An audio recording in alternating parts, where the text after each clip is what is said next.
খুব বলা যায় এভাবেই, ইন্ডিয়ান ফুটবল মে কুছ ভি হো সকতা হ্যায়।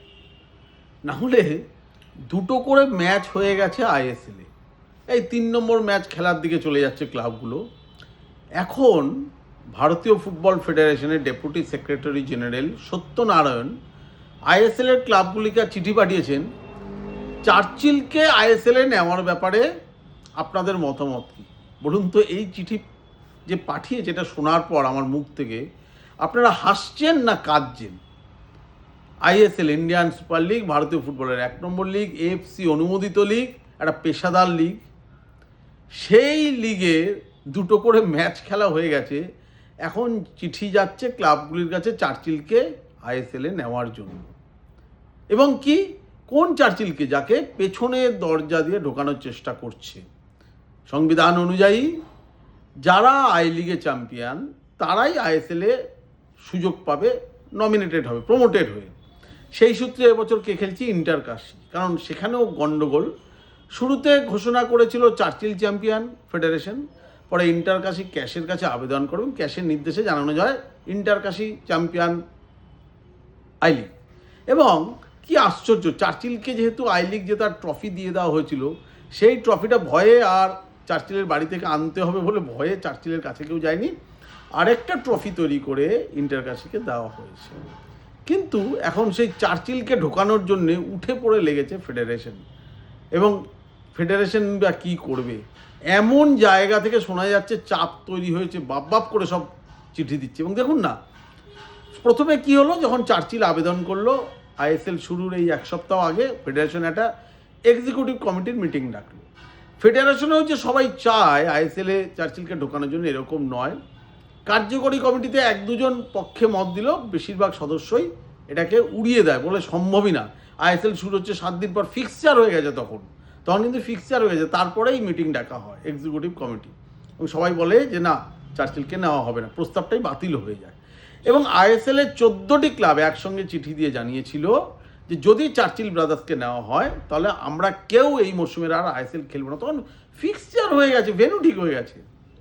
সবাইকে অবাক করে যে 3 ম্যান কমিটি হয়েছিল এআইএফএফের এই আইএসএল চালানোর জন্য, যে 3 ম্যান কমিটি, অর্থাৎ এফসি গোয়ার রবি পুষ্কর, নর্থ ইস্ট ইউনাইটেডের মন্ধার তমানে অ্যান্ড ধ্রুবস এসি দিল্লির। হঠাৎ করে সবাইকে অবাক করে দিল্লি এবং ওই এফসি গোয়া থেকে ধ্রুবস অ্যান্ড রবি পুষ্কর চিঠি দিয়ে বলল ফেডারেশনকে, আমরা আবেদন করছি চার্চিলকে যেন নেওয়া হয়।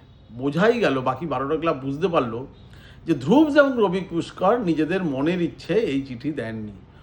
উপর মহল থেকে এমন চাপ এসেছে, বাধ্য হয়েছে চার্চিলের পক্ষেই চিঠি দিতে। এবং তারা দুজন যে এতটাই বিরক্ত তা বোঝানোর জন্য, এবং মনের বিরুদ্ধেই চিঠি দিয়েছে তা বোঝানোর জন্যে, ওই 3 ম্যানে যে ম্যানেজিং কমিটি হয়েছিল 3 সদস্যের, তা থেকে তারা পদত্যাগ করে দেয়, বলে দেয় যে আমরা আর এর মধ্যে থাকবো না। তাহলে বুঝতে পারছেন, anything can possible in Indian football, এটা নাকি পেশাদার লোক। তারপরে যা হোক চুপচাপ ছিল। হঠাৎ করে আজকে আবার চার্চিলের চিঠি সত্যনারায়ণকে, যে দুটো চিঠি অ্যাটাচ করে দেওয়া হয় এফসি গোয়া এবং ওই দিল্লির এসি দিল্লির, যে এরা দুজন বলেছে আমাদের নেওয়ার জন্য। তাহলে আপনার মতামত কি, কেন আমাদের নেওয়া হবে না? সত্যনারায়ণ বাধ্য হয়ে তখন আজকে আবার বাকি 12টা ক্লাবকে চিঠি লিখেছে যে আপনারা আপনাদের মতামত জানান, বাকি দুটো ক্লাব বলেছে নিতে, আপনারা কি বলবেন। দেখবেন অবাক হবেন না, এই ক্লাবগুলোর উপর এমন জায়গা থেকে চাপ আসবে। হয়তো দেখলেন আইএসএল শেষে তার 5টা ম্যাচ বাকি, তখন দেখলেন ওই চার্চিল ব্রাদার্স গট করে আইএসএলে ঢুকে পড়লো, এবং দেখবেন একা মাঠে খেলে যাচ্ছে, সবাই একটা করে এসে ওর সঙ্গে ম্যাচ খেলছে। এরপরে বলছেন ভারতীয় ফুটবলের উন্নতি আশা করেন, এরপর আপনারা আশা করেন ভারতীয় ফুটবল পেশাদারিত্বের পথে চলবে। একটা দেশের 1 নম্বর লিগ, 2টো ম্যাচ হয়ে গেছে, 3 নম্বর ম্যাচ হতে চলছে, সেখানে একটা টিমকে যারা আই লিগ চ্যাম্পিয়নই হয়নি পেছনের দরজা দিয়ে ঢোকানোর এখনও চেষ্টা চলছে, বা যারাই চাপ সৃষ্টি করছে, জানি না এটা ভারতীয় ফুটবলের জন্য কতটা মঙ্গল, সে কথা তো আপনারা সমর্থকরা বলতে পারবেন। আমি শুধু খবরটা বলতে পারি যে এটা কিন্তু হচ্ছে। আর ওই যে ক্লাবগুলো যে টাকা দেয়নি 1 কোটি টাকা করে, সেটার জন্য কিন্তু আগেই একটা চিঠি দিয়েছে ফেডারেশন। জানি না এরপর আর ক্লাবগুলো সেই টাকা দেবে কি না, কারণ কোনো পেশাদার সংস্থা যদি এই আইএসএলটা হ্যান্ডেল করতো, এভাবে কোনো টিম ঢোকানো সম্ভবত কিনা জানি না। আমি অবাক হব না যদি বাদবাকি দেখলেন 12টা ক্লাবও কালকে ভয়ে ভক্তিতে কোনো কিছু চাপে কাল চিঠি দিতে শুরু করলো, হ্যাঁ চার্চিলকে নাও, চার্চিলকে নাও, চার্চিলকে নাও। ভারতীয় ফুটবলে এনিথিং পসিবল বলে না যে ভারতীয় ফুটবলে কুছ ভি হো সকতা হ্যায়।